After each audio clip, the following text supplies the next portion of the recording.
Here's the news. Based on feedback received from stakeholders, the Central Bank of Nigeria has revised its recent cash withdrawal limits.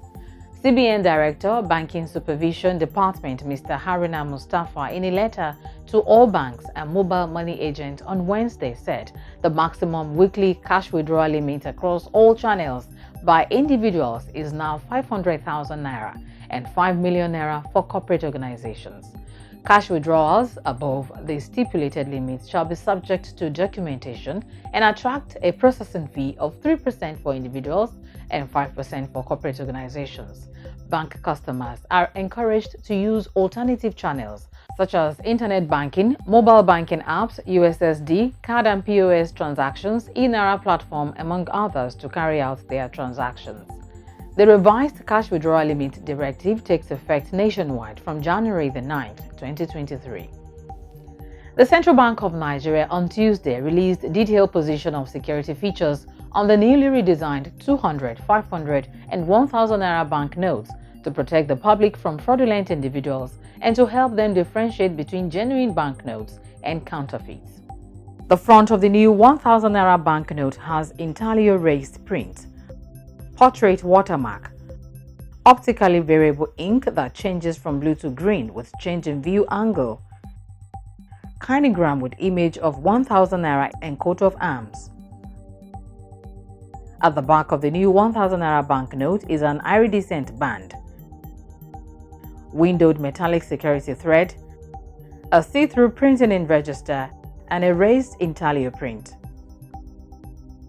The front of the new 500 naira banknote contains a hand-engraved portrait, windowed metallic security thread with CBN inscription, portrait watermark, CBN 500 watermark, optically variable ink that changes from blue to green with change in view angle, an anti-scan silver patch with embossed coat of arms, and see-through printing in register.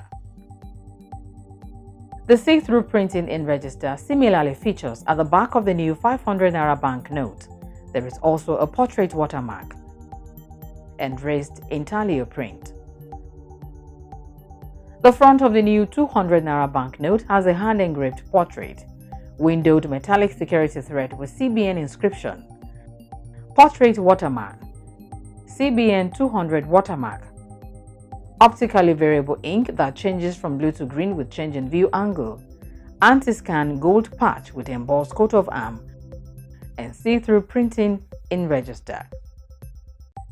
Back of the new 200 naira banknote has raised intaglio print, portrait watermark, and see-through printing in register.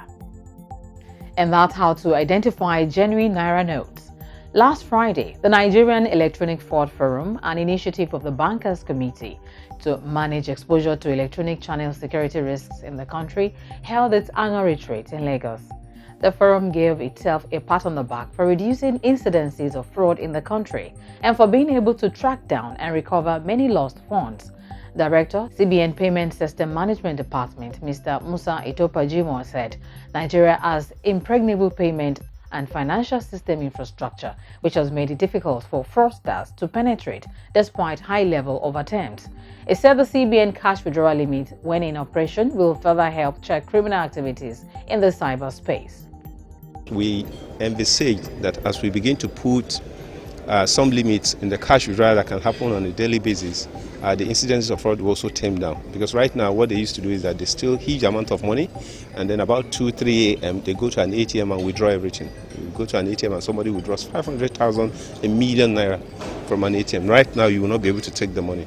And so the system will be able to trace and block such account before the money is taken away. So this cashless limit is also a way of deterring, the fraudsters from taking our money away.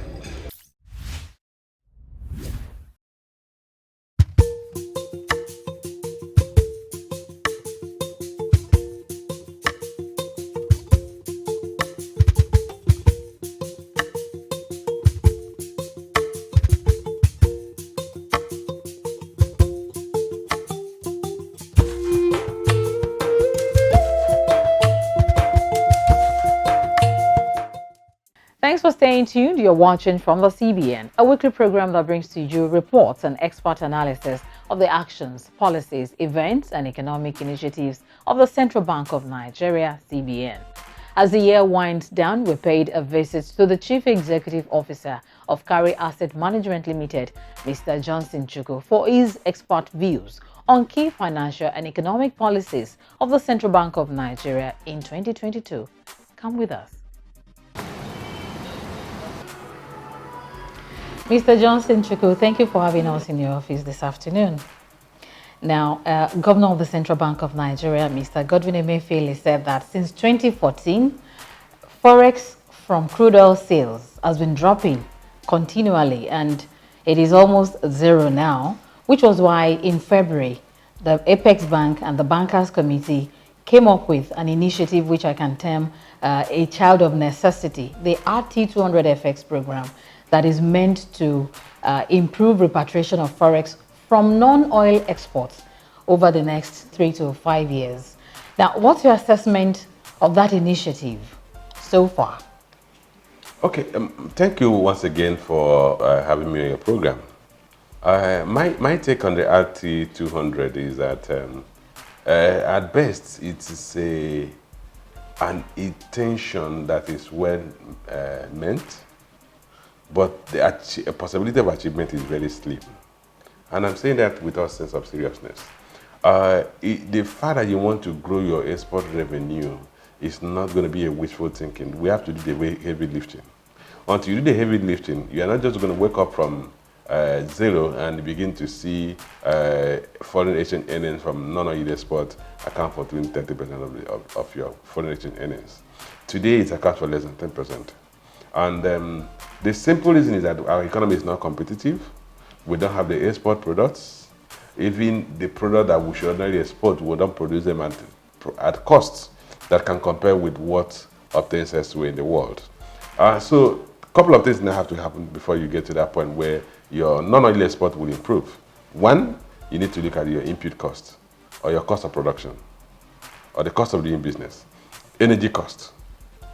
Energy cost is one of the highest in the world today, principally because most manufacturing activities drive their operation using self-generated power. You have to look at logistic cost. It takes so long to get goods, your raw materials out of the seaports. You look at your import cost. If you're importing goods at the parallel market rate, you now know the price is going to land to you. 3, you look at your labor cost. Of course, labor cost may not be so high, but quality of labor is not high. It's not comparable to what obtains elsewhere. So when the quality of labor is weak, then your level of productivity will be low. Then when you add up all these factors, you realize that goods produced here cannot compete with goods produced elsewhere for the international market or for the export market. So until we achieve that level of competitiveness, you cannot wish, like I said, it's at best a good intention. But the reality is we don't have the wherewithal today to achieve that level of foreign exchange earnings in the immediate. So we should start from, say, let's even look at the 10-year time horizon from the one making the policy.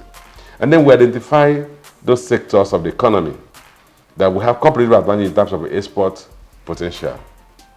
And then we build a supporting infrastructure and policy environment to ensure that those sectors develop and grow and improve on their level of productivity and cost efficiency, that the quality of their product will compare to what obtains elsewhere, and the cost of production here will compare to what obtains elsewhere. It's only when we have either a cost advantage or quality advantage that we can go and displace the products in the export market that are being exported from other countries or imported from other countries. I believe the central bank is quite aware of this, probably why the program is anchored on 5 major points.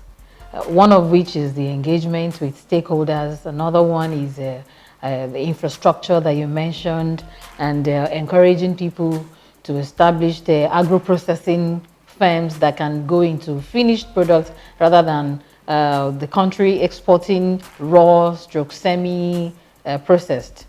So do you think, I understand when you said the time frame may be too ambitious, that could be like maybe in 10 years time, but with all these anchor points put in place, Can we look forward to an improvement next year? Already they have done about $2 billion as at the end of the third quarter. Do you think something can improve next year? You know what I said, look, it's a desirable statement of intent. And remember, with take every word I used here, desirable statement of intent. So I think because it's desirable, so it's also achievable. But the timeline specified is not realistic. When you talk about Anchor Borrower Program, Anchor Borrower Program is basically a funding arrangement, a development finance initiative of the central bank, where you have a major producer who the central bank lends to, and that person lends to those who are supplying input or feedstock to the business. So, so that still does not address the issue of cost of production. The cost of finance or cost of credit is just one of the critical components in the input cost of a business. I had mentioned the issue of energy, which is the elephant in the room. Because if you don't have enough energy, you're not going to be very productive. No economy is productive without energy. I've mentioned the issue of skills, which is another elephant in the room. Because yes, we have some of the highest level of unemployment, we have some of the highest demographic advantage when it comes to youthful population. But the questions are our educational system designed to create or produce the quality of labor that will be required to produce high-end products? The answer today is no. Okay, can we look away from commodities and extractive industries and what have you for the generation of forex inflow a little bit? Can we look at services? Can we look at a situation where our trained and skilled workers, for instance, UK has recently opened its door again to our teachers. First it was the doctors, now the teachers, and the repatriation from diaspora remittances can also be significant. Is that an area, is that a non-oil export kind of area that one can look into? Is this something viable? Like, okay, we train skilled labor and then export them, and then we rely on repatriation from diaspora remittances. Well, unfortunately, if we had made it a deliberate strategy, it would have been a different thing. What we're dealing with is a situation where, by default, people who are frustrated about the country are checking out to other countries. And the unintended, because that's not the purpose for who they check out, the unintended benefit, we have an unintended benefit of people who are frustrated about the country, but because they are umbilically tied to the country, when they move out and whatever little they make, they try to send something home. That is not, it's not a design, it's not a thought through process. Other countries, if we think we are a huge populated country, we have youthful population, then we could have a deliberate policy to even domesticate the export. And what I mean by domesticating the export, India, one of the things they did was they had set up cost centers where people, businesses in Western countries will have a cost center where the labor was cheap in India, and then those people were providing not high-skilled jobs, but they were still in India. They still earn their salaries in India. They spend their earnings in India. And because the cost of living was cheaper than what they would have spent in European countries or Western countries, they didn't have any need to migrate. Why did we not look at that? We can actually, if we have deliberate strategy to drive labor export, then we could have said, okay, let's have clusters where you have some level of island where you have virtually basic amenities. And then the upwardly mobile people will see those places are comfortable enough to live. And then we make sure they have broadband internet services.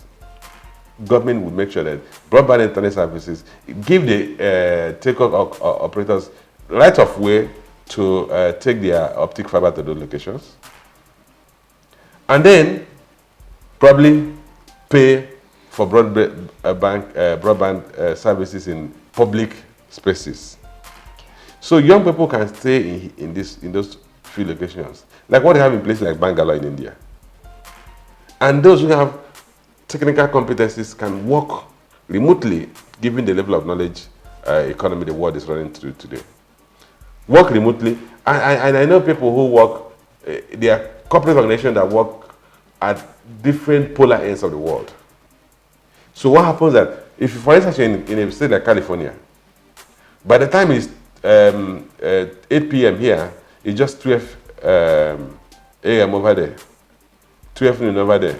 So by the time they are going to bed, whatever work they have done, they zap it on to their Nigerian compatriots, or those who are based in this country, and they would work. By the time they are going to bed, they zap it back to them in California, and the guys will be here. They have fulfilled the any income they would have earned if they were in America, but their cost of living is cheaper. And you see multiple Nigerians, including Nigerians who have skills in diaspora, that they want to come back and live here. But it has to be a deliberate strategy to export labor without necessarily the inconvenience of people living the shores of this country to go and live elsewhere. Another policy of the CBN that I want us to consider, though it started last year, but naira clocked 1 year this year. And as it has been said, the future of money is digital.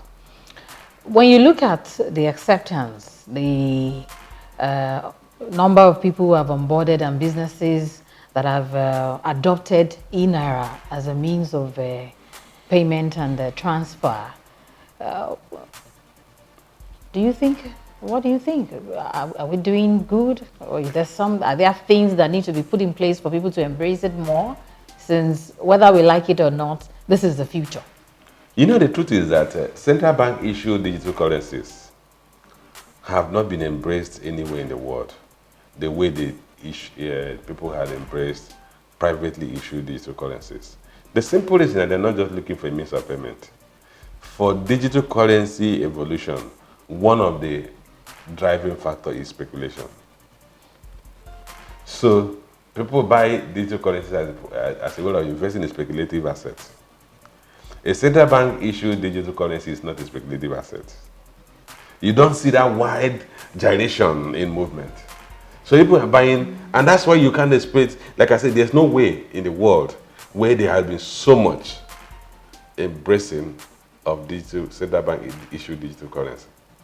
Maybe with time, as digitalization is going on, people will move away from, okay, I want to pay through my own card. I want to pay through a central bank issued digital currency instead of using the other means of payment. But as it stands today, I'm happy that central bank took that route, because it also means they are responsive to evolutions and development in the financial system. So they don't get caught napping. Because eventually, one of the things I say about the evolution in the fintech space is at such a giddy rate that if you don't embrace on time, by the time you wake up, you become archaic. So I'm happy that they embraced it. So let's keep developing it as other World Bank central banks are also developing their central bank issued digital currency. And with the level of instability in the value of digital currencies, privately issued digital currencies, maybe investors will see more value in central bank issued digital currency. So I clearly understand why we've not seen so much of adoption. And again, you also have to recognize that our financial system is evolving. We have moved away from cash-dominated banking system, financial system, to now electronic-dominated financial system. The evolution will continue. Moving on, naira has been redesigned. Today, Nigerians will have access to the newly redesigned naira, 200, 500, 1,000 naira banknotes. But the central bank has put a limitation, which is supposed to take effect from next year, January, to the amount of cash that can be withdrawn over the counter. And some people have kicked against it. As a matter of fact, the Senate has advised that the CBN review the amount set as limit for individuals and corporates. What's your own thought? My thought is that the central bank should stick to those limits. In the first place, within their mandate to issue currencies and to manage the currency circulation. So the best the National Assembly can do is to provide advice, and not necessarily they can compel any, because central bank enjoys what we call policy autonomy. But there has multiple benefits to the withdrawal limits. And one of the things I always want people to remember is that the only reason why armed robbers, you won't be afraid that there will be haste here, where people run in here with guns and say, raise your hands up, where is your wallet, where is your bag? Because they don't expect to get any cash from us. In the past, you will sleep at home and by 1 a.m. somebody is breaking your door to come in because they're asking, where's the cash? In the past, armed robbers used to waylay highway robbers, out of what we call them. Do you know that word is getting out of a station in Nigerian lexicon? Sure. Highway robbers will waylay transporters on the travelers on the road and steal money from them. It's not happening because nobody's carrying money around. Because we introduced a cashless policy. The current policy the central bank is introducing will deal a death blow on kidnapping for ransom. Because it becomes impossible for those kidnappers to get the victims or the victim's family to get that money. So if they resort to the idea of transfer money to our account, any money that enters the unit transfer into the banking system can be traced and tracked, and they will actually get to the person who is the ultimate beneficiary of that such payment. So once the kidnappers can no longer extract ransom, their business model collapses. And I think that's one of the great benefits we're going to get from this. So in other words, Nigerians should be applauding the CBN for this initiative. Yes, beyond that, you're going to have, we're talking about financial inclusion. It will force more people to get in the financial system. And when you have a broader financial system penetration, your monetary policy becomes more effective because the monetary policies go through the financial system to be implemented. Third factor is that it will help us improve the relationship between the citizens and the government in terms of civil responsibilities. Because the government can now see the flow of funds and revenues and income of people and can be in a better position to tax appropriately. And once citizens are taxed, it compels citizens to begin to ask for their own civic rights, which will make them to elect people who have the capacity to govern and demand for services from the government. So you're going to have a more responsible society. So I think this policy will bring a lot of knock-on benefit to the society that are even beyond the financial benefit. And then the issue of compromising the electoral process. We all know that the Nigerian politicians, since the advent of the current civilian government, has pervaded the act of paying peanuts to people and what they call weaponizing poverty. And then getting to people to either surrender their votes or vote against their conscience and their interest by inducing them with peanuts. Those politicians won't have the benefit of that. So even the few people who may want to sell their votes or conscience, there won't be anything to pay them. So in reality, people will be line up and vote according to their conscience. And if the only benefit we get from this is that we elect a responsible leadership for this country. And then we begin to build a country that is fit for us to realize our full potentials. Then we would have achieved something with this from us. Thank you very much. We shall bring you the concluding part of that interview in subsequent episode. In the meantime, report unresolved banking issues to the CBN Consumer Protection Department using the email cpd@cbn.gov.ng. Attach relevant documents.